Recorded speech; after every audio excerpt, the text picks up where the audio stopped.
Hello and welcome back to Into the Blue Channeling with Sarah Evans. I am in the Akashic Records and speaking with the Pleiadians, and we are going to take some questions from the audience and see what answers would like to come through. Okay, so the first question we received a little while ago actually.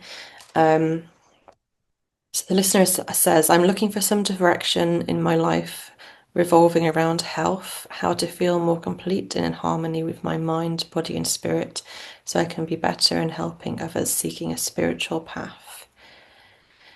How can I reconnect to the feelings I experienced during my awakening a few years back? Okay, so to help others, a spiritual path, and also connect back to synchronicities and sensations during awakening.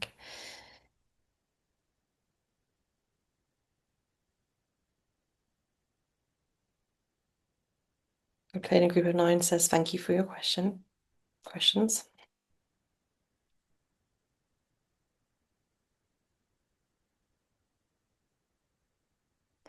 They say that you are doing honest and noble work, which is very important.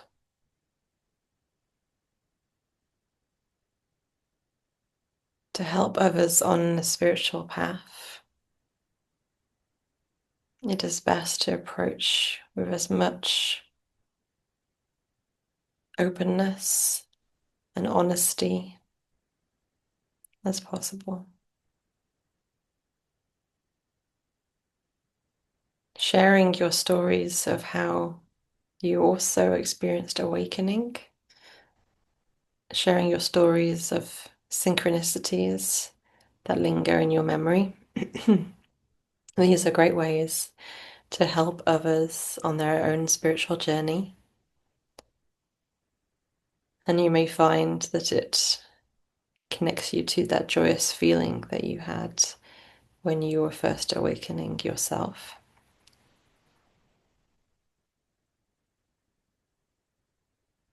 Pleiadians are saying that the awakening process at first does feel incredibly powerful, shocking, life altering. And they acknowledge that along the awakening experience, there are times when things feel a little banal and a little more plain.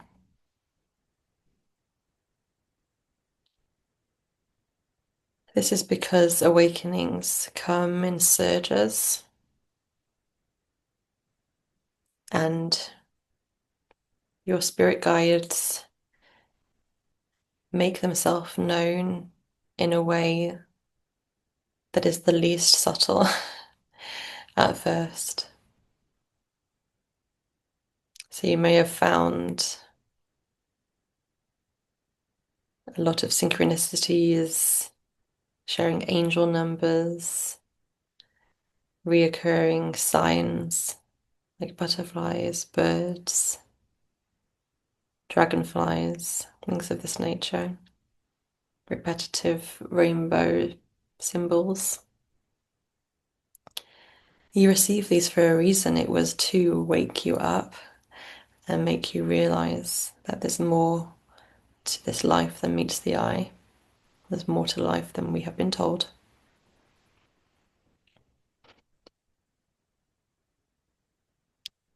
After a while, your guides won't do that as much, or it will come differently. Your guides might visit you more in dreams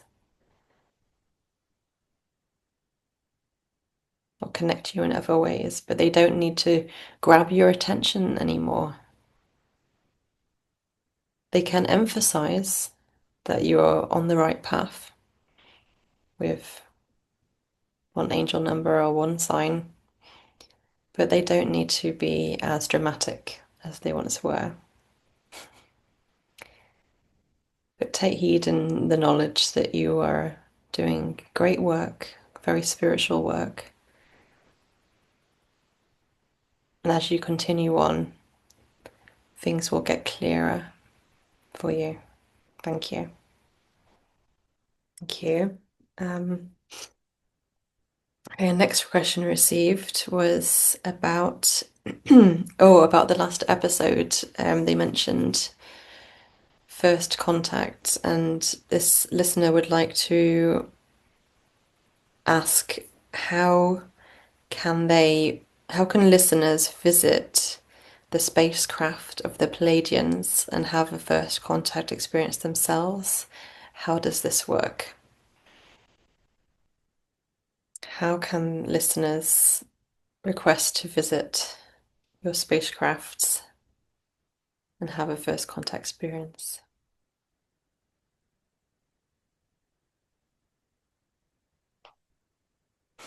Okay, they respond back saying, how do you know for sure that you haven't already visited the spacecraft before? You have had dreams, vivid dreams, of being on such a craft. How do you know that this dream was not an actual experience that you were having? They're kind of teasing a little bit.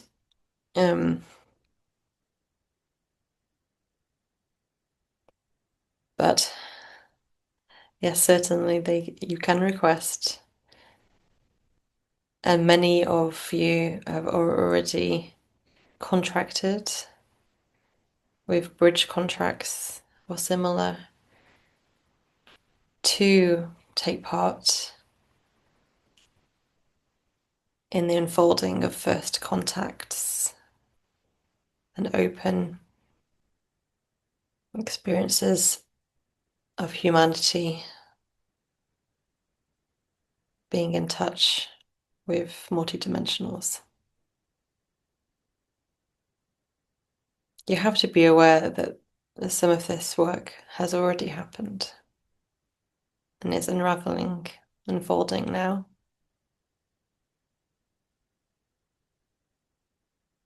There are certain governments on this planet that are very aware of the presence of life on other planets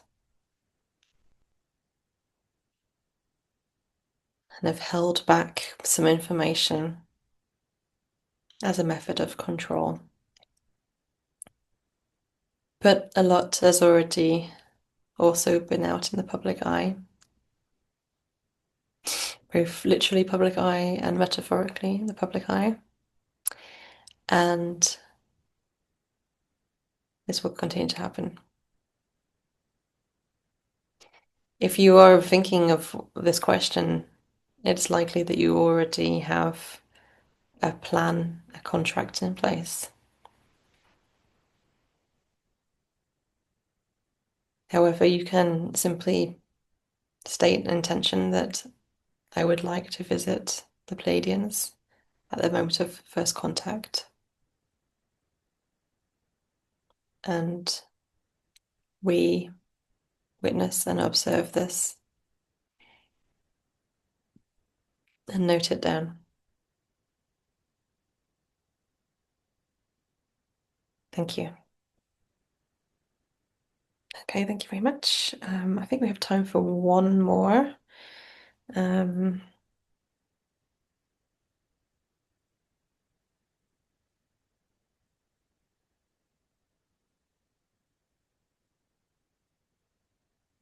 Okay, very generally, someone is asking, what is our purpose on Earth?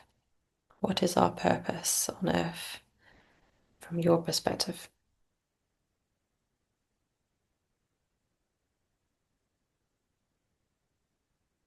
I said your purpose is to have a human experience, which you're all doing quite well. But there's a greater purpose as well to being incarnated on planet Earth at this time. In fact, every soul that chose to be on planet Earth from 1960s onwards did so consciously to assist in this transformation process.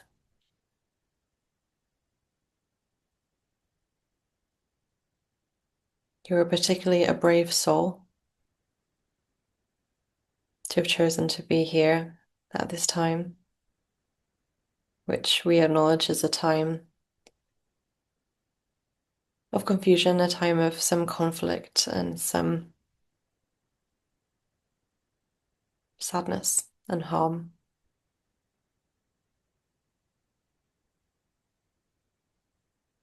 But your purpose is to uplift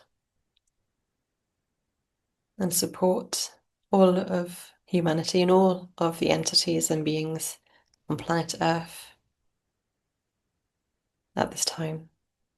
You're here to support each other, to support the planet, to support the plants, the birds, the animals, to live as harmoniously and as connected to source energy as it is possible to do so.